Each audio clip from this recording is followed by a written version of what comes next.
주신 하나님의 말씀은 마태복음 15장 1절에서 20절까지 말씀입니다. 그때 바리새인들과 서기관들이 예루살렘으로부터 예수께 나와 이르되 당신의 제자들이 어찌하여 장로들의 전통을 범하나이까? 떡 먹을 때에 손을 씻지 아니하나이다.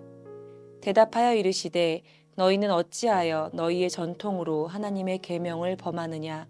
하나님이 이르셨으되 내 부모를 공경하라 하시고 또 아버지나 어머니를 비방하는 자를 반드시 죽임을 당하리라 하셨거늘 너희는 이르되 누구든지 아버지에게나 어머니에게 말하기를 내가 드려 유익하게 할 것이 하나님께 드림이 되었다고 하기만 하면 그 부모를 공경할 것이 없다 하여 너희의 전통으로 하나님의 말씀을 폐하는도다.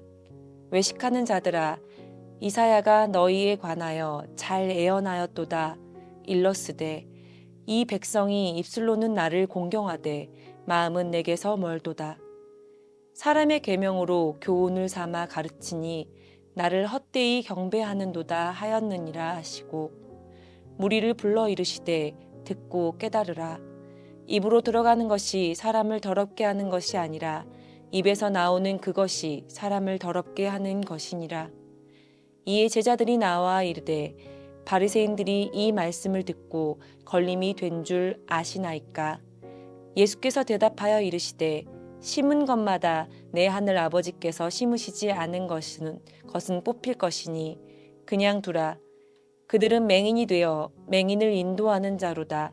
만일 맹인이 맹인을 인도하면 둘이 다 구덩이에 빠지리라 하시니 베드로가 대답하여 이르되 이 비유를 우리에게 설명하여 주옵소서.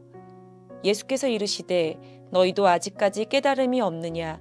입으로 들어가는 모든 것은 배로 들어가서 뒤로 내버려지는 줄 알지 못하느냐? 입에서 나오는 것들은 마음에서 나오나니 이것이야말로 사람을 더럽게 하느니라.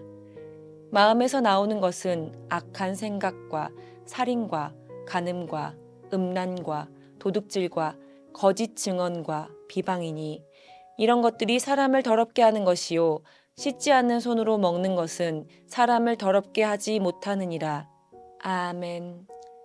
사랑하는 성도 여러분, 우리는 신앙생활을 하면서 참 많은 것들을 조심하며 살아갑니다. 말 한마디, 행동 하나, 표정 하나까지 신경 씁니다. 특히 교회 안에서는 더 그렇습니다. 이렇게 말하면 안 되지. 저건 신앙인답지 않지. 이런 조심함 자체가 잘못은 아닙니다. 오히려 신앙을 가볍게 여기지 않는다는 증거일 수 있습니다.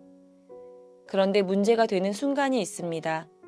그 기준이 하나님보다 앞설 때입니다. 사람의 시선이 하나님의 뜻보다 중요해질 때, 말씀보다 분위기와 관습이 더 무거워질 때, 신앙의 본질에서 조금씩 멀어지기 시작합니다. 오늘 본문에 나오는 바리새인들과 서기관들이 바로 그런 사람들이었습니다. 그들은 성경을 몰랐던 사람들이 아닙니다. 율법을 연구했고 규칙을 철저히 지키던 사람들이었습니다. 그들이 예수님께 묻습니다. 왜 당신의 제자들은 장로들의 전통을 지키지 않습니까? 손을 씻지 않고 음식을 먹는다는 이유였습니다. 이것은 위생 문제가 아닙니다.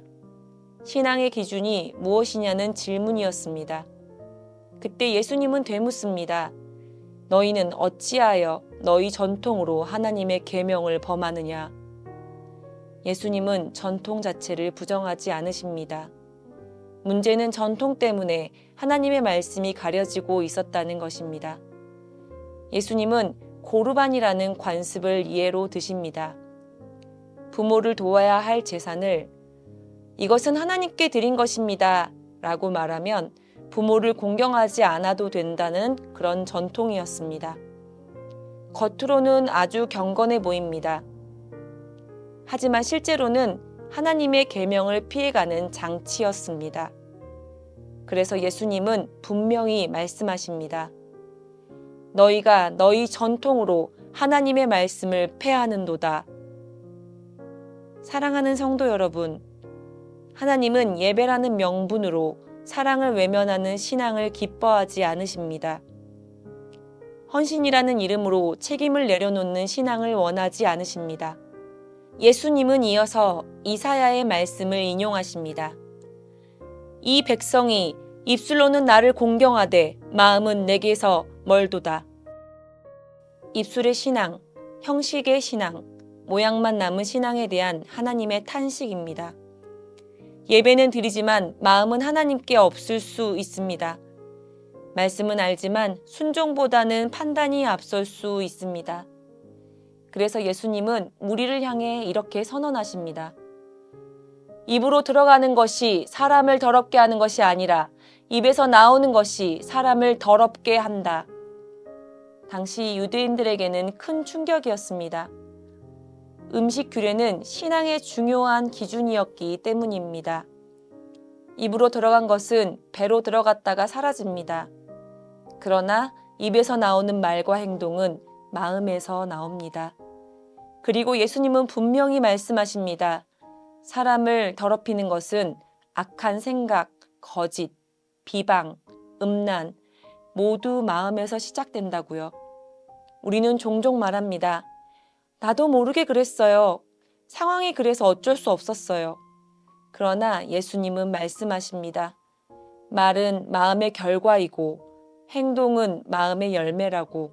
그래서 신앙은 겉을 단장하는 일이 아니라 마음을 하나님 앞에 내어놓는 일입니다. 사랑하는 성도 여러분, 오늘 본문은 우리에게 세 가지를 묻습니다. 나는 전통과 습관을 말씀보다 앞세우고 있진 않은가? 나의 예배는 입술의 예배인가? 마음의 예배인가?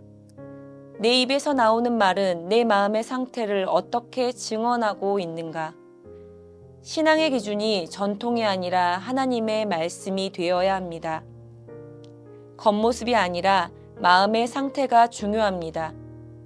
입에서 나오는 말과 행동은 마음의 열매입니다. 오늘 우리는 형식이 아니라 정직한 마음을 주님께 드려야 합니다. 오늘 우리의 신앙은 어디에 서 있습니까? 예수님의 말씀 앞에 자신의 삶을 돌아보고 마음으로 하나님을 예배하는 참된 예배자인 성도 여러분이 되시길 소망합니다. 기도하겠습니다. 하나님 아버지, 오늘 말씀을 통해 우리의 신앙을 다시 보게 하시니 감사합니다. 겉으로 드러나는 모습과 사람의 시선에 묶여 있었던 저희를 말씀 앞에 정직하게 세워 주옵소서. 주님, 입술로는 주님을 부르지만 마음은 멀어져 있던 부분이 있다면 용서하여 주옵소서. 전통과 습관, 형식에 안주하지 않게 하시고 하나님이 보시는 마음의 중심을 새롭게 하여 주옵소서. 우리의 말과 행동이 생각과 동기, 마음의 뿌리까지 주님의 말씀으로 다스려 주옵소서. 입으로 들어가는 것이 아니라 마음에서 나오는 것이 우리를 더럽힌다는 말씀을 기억하며 오늘 하루 마음을 지키는 삶을 살게 하옵소서. 주님, 깨끗한 마음을 주시고 정직한 영을 새롭게 하셔서 삶으로 주님을 증거하는 참된 제자가 되게 하옵소서. 이 새벽 말씀을 붙들고 각자의 자리로 나아갈 때 말씀과 삶이 분리되지 않게 하시고 작은 선택 하나까지도 주님을 기쁘시게 하는 삶이 되게 하옵소서. 하나님, 오늘도 신음하고 아파하는 성도들이 있습니다. 모든 형편과 처지를 누구보다 잘 아시는 하나님께서 그들을 돌보시고 회복시켜 주시옵소서. 오랜 시간 침상에 누워있는 장기 환우들과 어르신들이 천국 소망을 붙들고 오늘 이 하루를 살아가게 하여 주시고 애쓰고 힘써 돌보는 가족들을 위해 새 힘을 더하여 주옵소서. 모든 영광을 주님께 올려드리며 우리를 새롭게 하시는 우리 주 예수 그리스도의 이름으로 기도드립니다. 아멘.